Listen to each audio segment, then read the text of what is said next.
They're back again. Hopefully this is the last one in this anger, rage, resentment.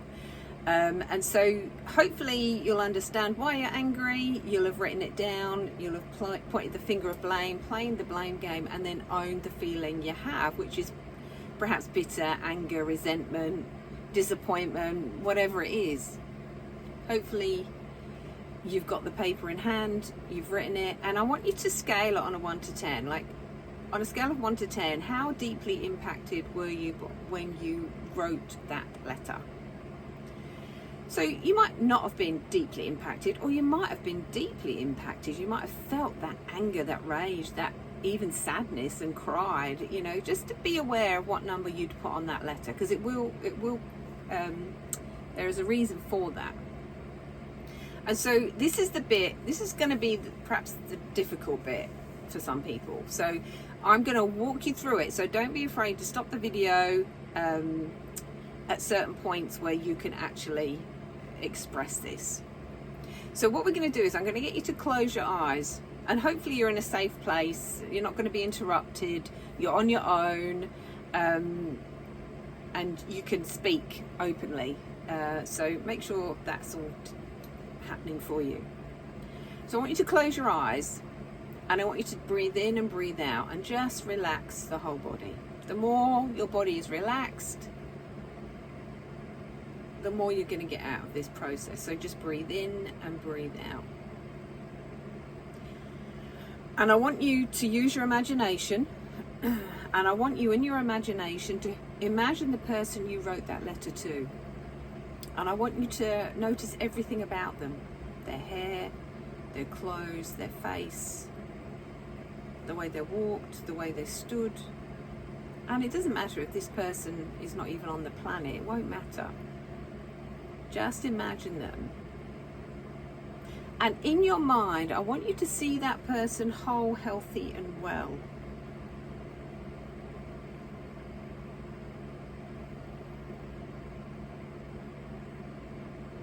And I want you to imagine that person is driving in a car outside the place where you are. And you see that person in the car. And you see that car stop outside where you are. And you see that person step out of that car and come towards the house, the room that you're in today. And as you imagine them drawing closer, just tap into your body, notice how you feel, what's happening inside your body, and just be aware, be curious, no judgment, and continue to imagine that person walking towards the room that you're in. And I want you to imagine that room, in that room the door opens and that person walks in. Now, you are completely safe.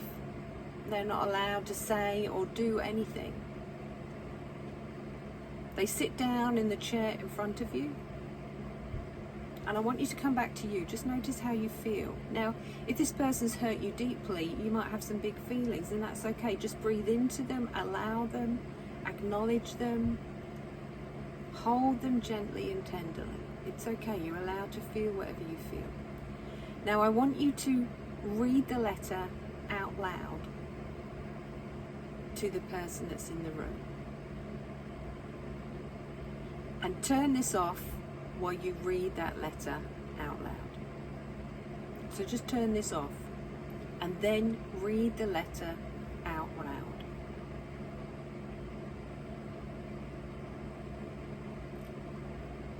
Okay, so you should have read that letter out loud. Just be curious. Just be open to this process. I want you to imagine them in the chair. And I want you to imagine, well done by the way, that would have taken courage to read that letter out to that person that hurt you deeply. So well done. I want you to put the letter down. And I'm going to get you to do something. I'm going to get you to imagine all that pain, all that anger that you expressed through that letter. I want you to imagine that you allow it to step outside of you.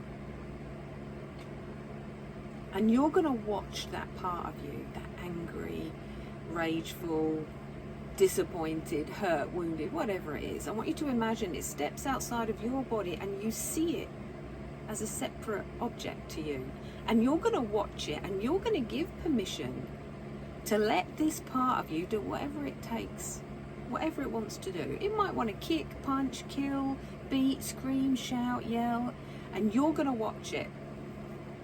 And I want you to take your time, let it go. Just, you're going to watch it do whatever it wants to do to that part that's sitting in the chair. So once again, if you want to take your time, turn this off, stop it and pause it, and you're going to watch it. When it's finished, you can turn the video back on.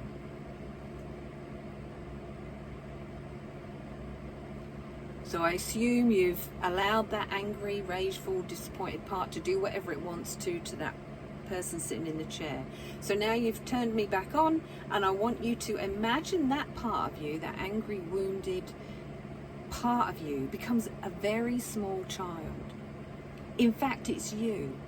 That little part of you, that child part of you. And I want you to imagine you go pick up that little child part of you and you bring it back to your chair and you hold it gently in your arms. And you tell that part of you, it's okay to be angry. And now it's okay to stop being angry. You're safe. It's over. I'm here for you and I love you and everything's going to be okay. And as you whisper those words of love and compassion to that little child, I want you just to feel their little body next to yours, feel their head on your shoulder. And as you whisper every word of love, reassurance, you're my responsibility and I love you. And everything's going to be okay because you're safe now. And it's over. You whisper. Don't have to say it out loud. Just in your mind's eye. You whisper those words of love, reassurance, and compassion. And with every word, you imagine that part of you, that child, just starts to really relax, really settle, become calm. The breathing becomes measured. As you continue to whisper, I love you, I'm so proud of you, everything's going to be okay. Say whatever you feel that child might need to hear.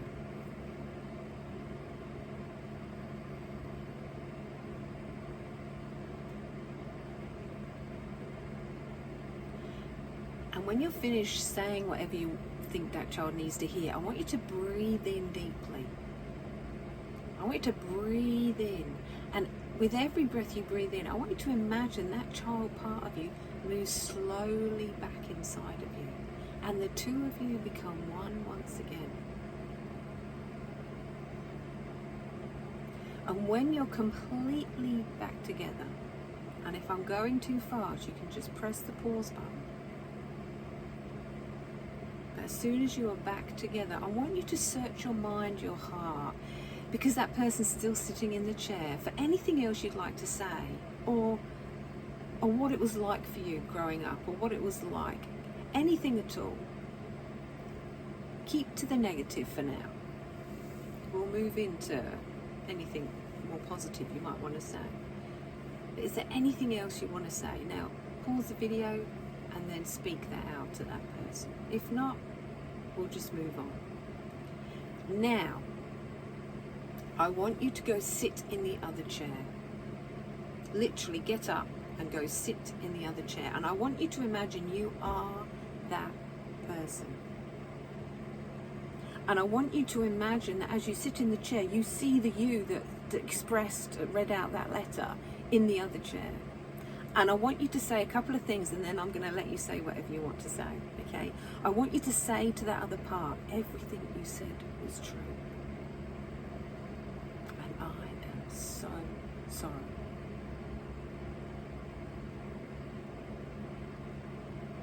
Now you can say whatever you think that part of you needs to hear. I don't want you to say what you think that person would say.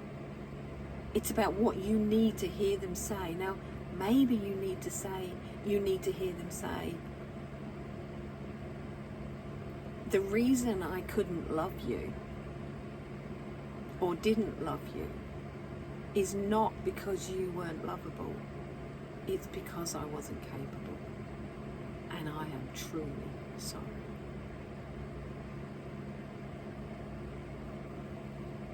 Maybe you need to hear that I am proud of you. Maybe you need to hear it wasn't your fault. I was the grown-up and I should have known better. And what I did was wrong. And I am sorry.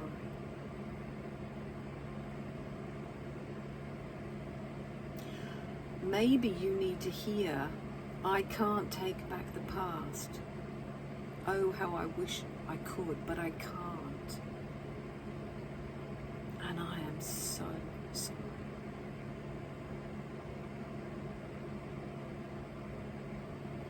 I don't know what you need to hear, but think about it. What do you need to hear that person say to you? Do you need to hear, it wasn't your fault? You weren't to blame. You did nothing wrong. You were a child. What I did was wrong.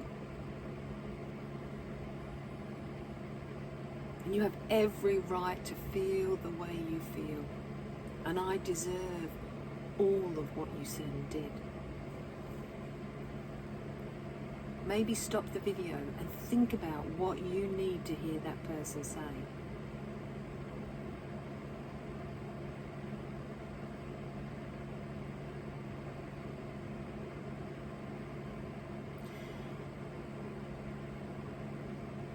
When you've said all you need to say, all you need to hear them say, I want you to go back and sit in your own chair.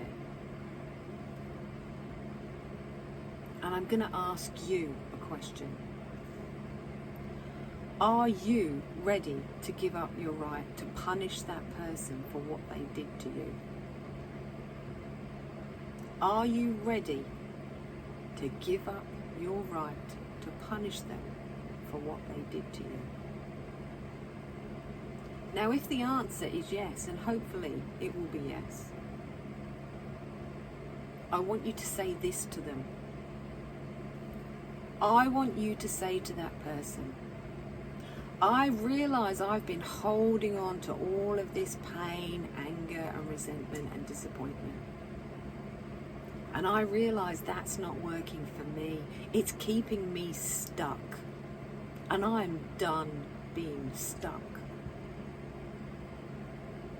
So I'm going to choose to give up my right to punish you. Not because what you did was okay, because it wasn't and it never will be okay. Not because I accept what you did, because I don't and I won't.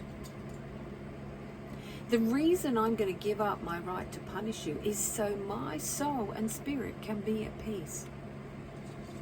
And I can get unstuck and move forward in my life. So I'm going to give up my right to punish you. Not because what you did was okay, because I want to be free. In other words, I'm going to choose to forgive you. I'm going to forgive you, I forgive you, I forgive you.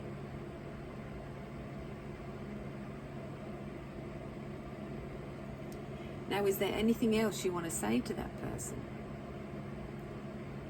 Now, go with the flow. A lot of people might just want to tell that person to get lost. Some people might want to give that person a hug. Some people might want to, shake their hand. Some people might want to tell them to F off. Go with the flow of what you think you want to say or do in this next part. And everything you say and do is okay, no matter what you feel led to do. But you are going to reiterate in your head, I forgive you. I give up my right to punish you, not because what you did was okay, because it never was. It never will be. I'm going to give up my right to punish you so I can be free. So I choose to take you off the hook. I choose to give up my right to punish you. In other words, I'm going to choose to forgive you. And now you may leave or do whatever you want to do. If you choose to want to give them a hug, and some people do, I want you to imagine as you do hug them that you hear all the words they said to you, that I'm really sorry. It wasn't your fault. I am sorry. Just remind yourself what you needed to hear them say as you hug them goodbye. And spend as long as you want doing this bit. If you're done and you just want to ask them to leave, then just ask them to leave. And as you see them get up from the chair and walk out the door, I want you to, in your mind's eye, just to repeat over and over again, I forgive you, I give up my right to punish you, I take you off the hook. I choose to let this go. Mind, body and soul, all of me chooses to give up my right to punish you for my sake, no one else's. So see them walk out the door. Imagine them in your mind's eye walking down the corridor or out onto the street, and in your mind's eye you keep saying, I give up my right to punish you. I choose to give up my right to punish you. You see them get into their car and drive away. Now come back to you. Come back to you. Focus on the feeling that you have inside your body and just say yes to it. And just allow it to be exactly as it is. Your job is to be curious and notice and watch it. Make room for it. Hold it gently, tenderly. Feel the warmth of your hand moving into whatever sensation you feel. As you hold it gently and tenderly. And breathe into it. Allow it to be exactly as it is. Now you can stop the video there and keep doing this for as long as you need to. If you feel like you can manage what's happening for you, you might have tears, you might need to lie down, you might need to cry. Just breathe in what is happening inside of you, because this integrates what we did here today. This integrates the experience. So take your time, turn it off if you need to. If not, I want you to tell me what impact, when you read the letter to that person, how were you impacted? Were you impacted much less than when you wrote it, or were you impacted more? Put a number on it. So when you wrote it, maybe it was 6 or 7. When you read it, it might be 7, 8, 9. Just put a number on it, because that's important. So well done. Well done. That is brilliant work. That is hard work. You did it. Well done. Doesn't matter how it looked. You did your best. That's all that matters. That's all you can do. So what I want you to do now is, I want you to put that letter down. Maybe be aware, a lot of people when they move through some of this emotional pain, there'll be a feeling of emptiness. So you might feel a bit of sadness, because that's how the brain will interpret that emptiness. You might feel a bit of sadness. All I want you to do is hold that sadness gently and tenderly. It's okay. Just focus down into it and hold it. Be with it. Allow it. And that might not be there at all. You might feel a big sense of relief. You might feel, oh my goodness, I feel lighter. Wow, I feel so much lighter. Breathe that feeling in too. Just embrace that feeling of lightness. Whatever it is, just embrace it. Hold it. Notice it. And be curious about it. Now, in a couple of days' time, I want you to read that letter, and I want you to put a number on it. When you read it, how impacted are you by that letter? Now, hopefully that number starts to go down. So in a couple of days, read it again. Actually, if it gets higher, then you've still got more work to do. Maybe you didn't really get to the root of what you were wanting to say and feel in that moment. And so if that's the case, you go back, you write another letter, but this time it's got to be full on. You've got to write it from the depth of your being. If that number goes down, then you know that your body has let it, is starting to move through it.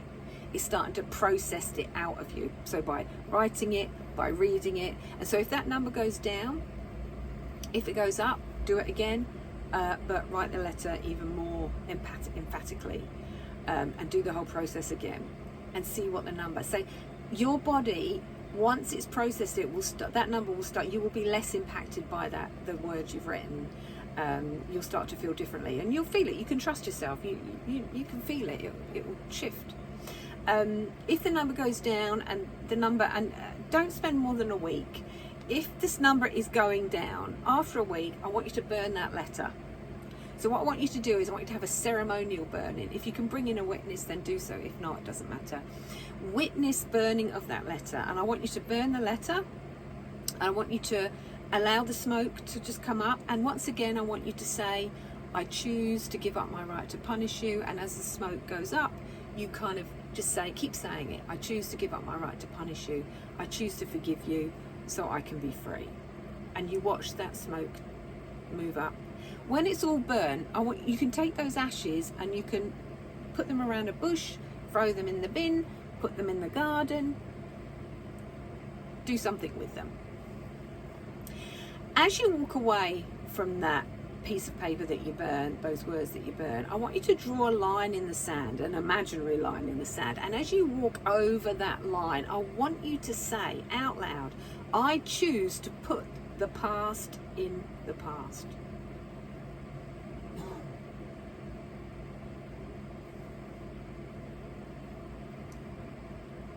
And then move on. Get on with your life. Do the things you need to do. Go to work. Pay the bills. Deal with your kids. Do all the things that you know you need to be doing. And get on with your life. And hopefully, if you bring that person, whoever it is, back into your mind's eye, you'll notice the shift within you. There's not such that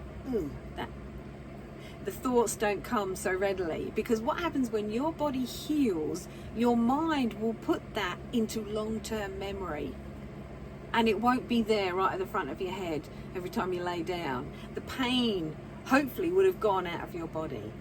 Now, you might have to do this a couple of times. Once might not be enough. I know a lot of clients, I think, when I work with a client, I can tell when a client's really kind of put their heart and soul, and they're actually really being sort of vulnerable and really opening into that pain. And you can tell normally.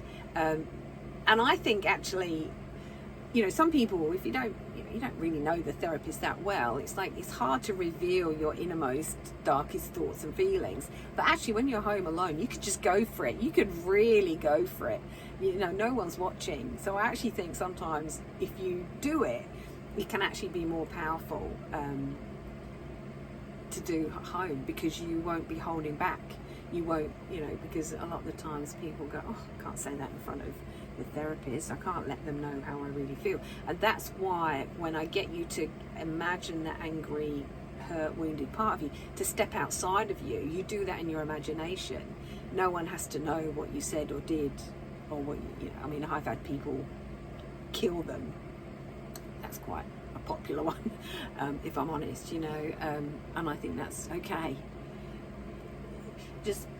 It doesn't mean or say anything about you. It just means that you are honouring that pain that you've been holding on to, and giving it a voice and giving it a way to express itself in a way that nobody actually got hurt. But the key to this work is your body doesn't know that just happened. Your body doesn't know that person wasn't in the room. And that's the wonderful thing about the imagination. You can imagine something and it feels real. Your body doesn't know the difference. And so this work can be so powerful. And so once you've done it once and you reap the benefits, because your experiences are going to reveal, did that work or didn't it? Now, don't trust my word, trust your own experiences. Experiences will teach you more than anything, more than words. Does this feel different? Did it feel good to finally have your day in court? Now, your head might have something to say about this. Well, they weren't actually in the room. Doesn't matter. Your body is the one that had to heal, not your mind. It's your body. When you heal the body, the mind will put it in long-term memory and you will move forward. This is the kind of thing that keeps us stuck. And this is why I'm so for forgiveness. Forgiveness is not meaning what they did was okay. It'll never be okay what they did to you. It's about realizing what it's doing to you when you keep holding on to this. So I mean, forgiveness is just giving up your right to punish that person. Doesn't mean what? Doesn't mean you have to be in a relationship. Doesn't mean you have to like that person. Doesn't mean anything. It just means your body's going to choose to let it go, because actually holding on to it is keeping you stuck. Now, after doing this work, it can be very exhausting, so don't be surprised if you are exhausted. Please don't be running any marathons. Just take some time to integrate what we did here today. And what I mean, be quiet, be peaceful, go in the garden maybe if it's a nice day, cup of tea, go gentle, not too many really in-depth conversations with people. Just spend some time, just an hour or two, just integrating what we did here. And well done, you did a great job. I'm so proud of you. That was not easy to do, I know, but you did it, and you are going to reap the benefits of all your hard work. Well done. I'll leave it here. You take care. Go take some time for yourself. Bye for now.